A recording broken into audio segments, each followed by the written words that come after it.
Touching down at what looks like an abandoned outpost. I'll report back soon. Hello? Hello? Anyone here?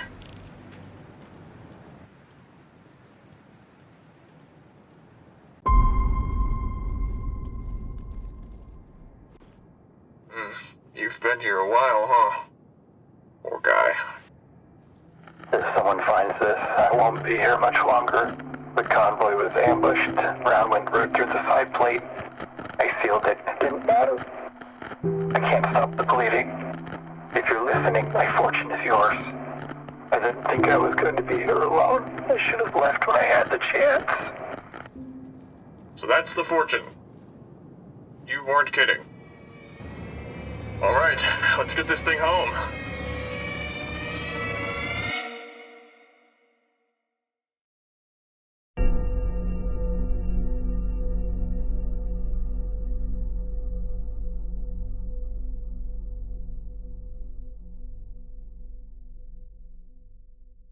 Hello and welcome back to Star Citizen. My name is Evenlease, and today on 10 Minutes More or Less Ship Review, right behind me, the MISC Fortune. Let's go ahead and take a look.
Welcome back to another review. Thank you What124 and Zero Grab for joining me on today's review of the MISC Fortune, which the last time I did this ship was when it first released, and it does need an update because, well, we had engineering pass, and then also the braid on this ship got a major upgrade, allowing this ship to truly compete with the Vulture. Let's get into it. This ship is $175 if you were to buy it on the pledge store, or if you buy it in game, you can get it to the city of Loreville for $1,890,000 aUEC. Definitely not a terrible price for what this can do for you out in the verse, making credits left and right depending on what you salvage and how often you're out there. It does have a claim time of 5 minutes and 10 seconds, or an expedited claim time of only 1 minute and 18 seconds. That means if you get destroyed or you lose your ship, you can definitely get back out there very fast, continuing to make that money and bring it in. Now, you do have 437 burst damage per second due to the two size 1 CF-117 Bulldogs on this ship, which are really only meant to be used to help break apart salvage, open doors, take down shields, stuff like that. You're not going to be using it in a combat situation, but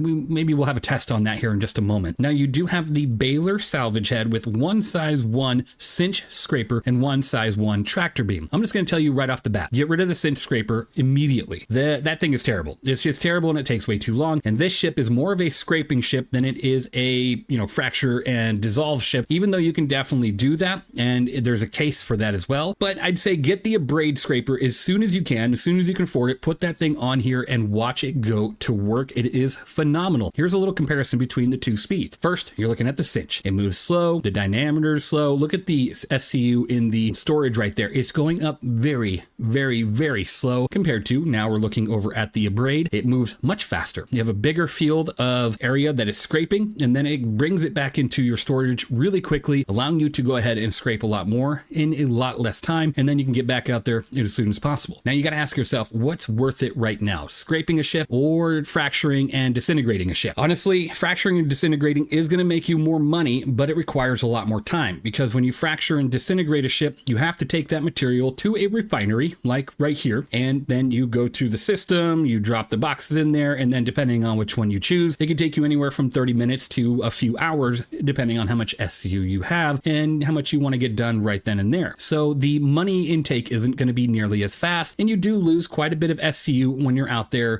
dropping this off at a refinery. In refining it, you lose half, if not more, and so over time it will net you a lot more money as scraping, but scraping's more of an instant return. You take it, you scrape it, and you sell it. It's just not going to get you as much money back. Now this ship does have 5,940 bubble shield, which is pretty good. With that bubble shield, it does have a 25% physical resistance, a minus 15% energy resistance, and a 95% distortion resistance. Taking a look with the engineering upgrade, this ship did get some armor on it, and it does have 9,120 HP of armor with a minus 15% physical damage and a plus 30% energy damage. Definitely a little bit, it's not a bad amount of armor. I'd say it's very helpful, but it's definitely not going to be as healthy as something like the Prospector, especially looking at the ship's HP at 59,500, which means that you're not going to be able to take as much of a hit before you need to get out of there. Honestly, you're in an industrial ship. You really don't have a way to defend yourself. It's probably best if you have a fighter or somebody kind of trying to engage you to get out of there as soon as possible anyways. Taking a look at the Fortune's top speeds, you do have a top SCM speed of 143 SCM with a top forward boost of 350, a backwards boost of 150, and a top nav speed of 975. Sadly, it didn't break that 1,000 mark, which is just truly too bad, meaning that she's a little bit slower even on her escape. You're not going to be getting that fast, which means you really have to pay attention out there in the verse. And then you do have a pitch yaw roll of 32,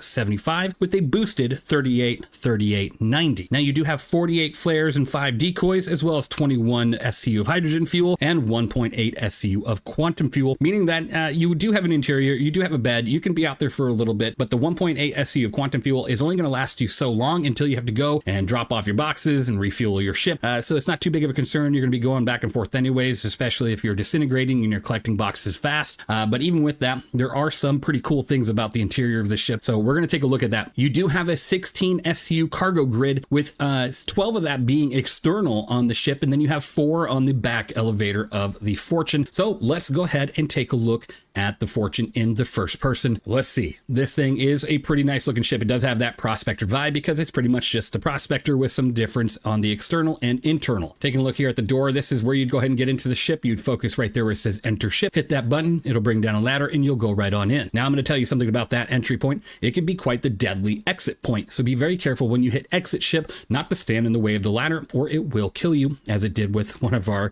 testers today, Mr. What124. So now right here is your external grid. You'll have 6 here and 6 on the other side. You can walk right under, and it does automatically come out via the ports on the side, which you can see on screen right now. It is pretty neat.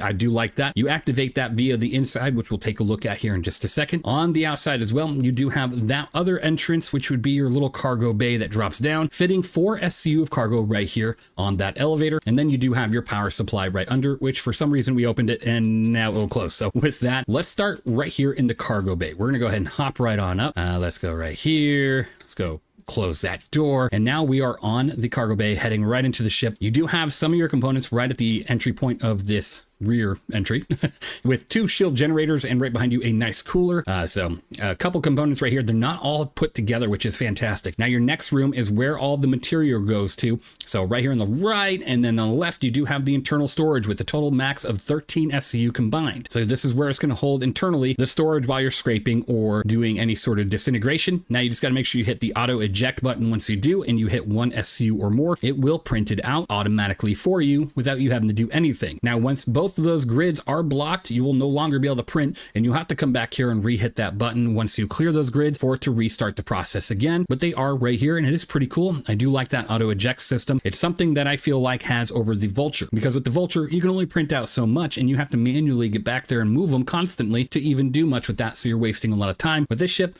you just go out there, salvage, scrape, do what you need to do, auto prints all of them on the side, and then you collect your entire internal storage buffer and you head out to a station and turn it all in. It's pretty nifty, and I say it saves you a lot of time. Now, if you make your way through the next door, this is your cockpit and living area. Starting off, of course, with the living area, you do have a gravity generator and the jump drive accessible right here above your weapon storage. Now, one thing you're gonna notice with the weapon storage, there's no rifle access. It's just 3 handguns or 3 multi-tool of sorts, like a medical gun or tractor beam. So there's that. Then you have a nice life support and radar system here. Looks pretty nice. And then that's everything on this area. You do have a engineering terminal right above the fuse panel, so it looks pretty decent, allowing you to access anything to do with engineering of the Fortune, which we always appreciate that, because with an interior comes interior risks. Now, if we turn around, you do have a bed looking good, as well as a computer and shield right here as well. But let's take a look at this bed. The mattress looks 3 out of 10 on the mattress.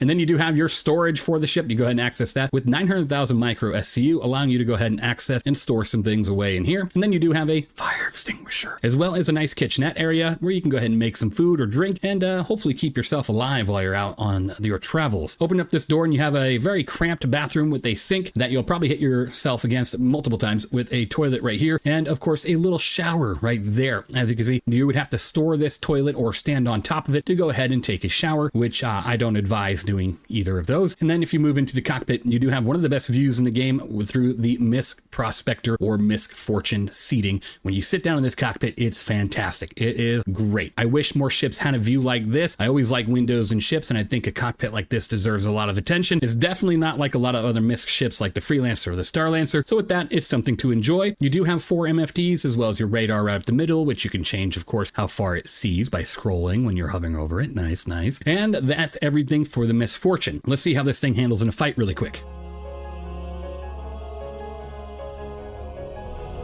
It's better not to get into any sort of PvE or PvP combat with this ship, because it'll end disastrously. With that, this ship is an 87 out of 100. I wish I could give it a better score than that, but it doesn't have the greatest speed and it doesn't have the greatest maneuverability. But outside of that, it is a great salvage ship. You're able to go out there and do a ton of great scraping with this ship using the Abrade Scraper, and I'd say that it's probably one of the better ones out there, competing with the Vulture 1-to-1. A lot of people love the Drake Vulture as it was the first one out of all of them, but this thing is fantastic. And if you like that auto eject system, allowing you to move quickly to grab your stuff, get back over to the station with an internal full and your external full, then it definitely saves you some time instead of having to run back and forth between your buffer and your cargo grid, as well as your cockpit. So with that, that is my score on the MISC Fortune. Have you tried this thing lately? What do you think of it? Do you like it just as much as the Vulture, or are you still a diehard Vulture fan, or you found new love with the Salvation? Again, this ship is meant more for scraping than it is disintegration, but while you can disintegrate and fill that buffer quick, you'll be going back and forth between your station and your area of salvage. I'd say this thing is a fantastic ship out there making money, and it's a pretty good tool to have if you prefer salvage over mining. Thank you all for being here. Thank you for watching. I really hope you enjoyed this quick review of the Fortune, bringing it up to speed in 4.6 and hopefully the future for a little while. And with that, thank you for being here. Hopefully you've checked out my new series, Breaking Even, the Zero to Hero series, where you can see me experience the game as if I was a new player. Thanks for being here. Thanks for watching. I'll see you all in the next one. If you're building a new PC, go through longshipindustries.com, a veteran-owned mom-and-pop business that takes pride in every single build. He built my personal rig, which you can actually see featured on the website. The care, warranty, and customer support are top tier. Trust Longship Industries for your next build.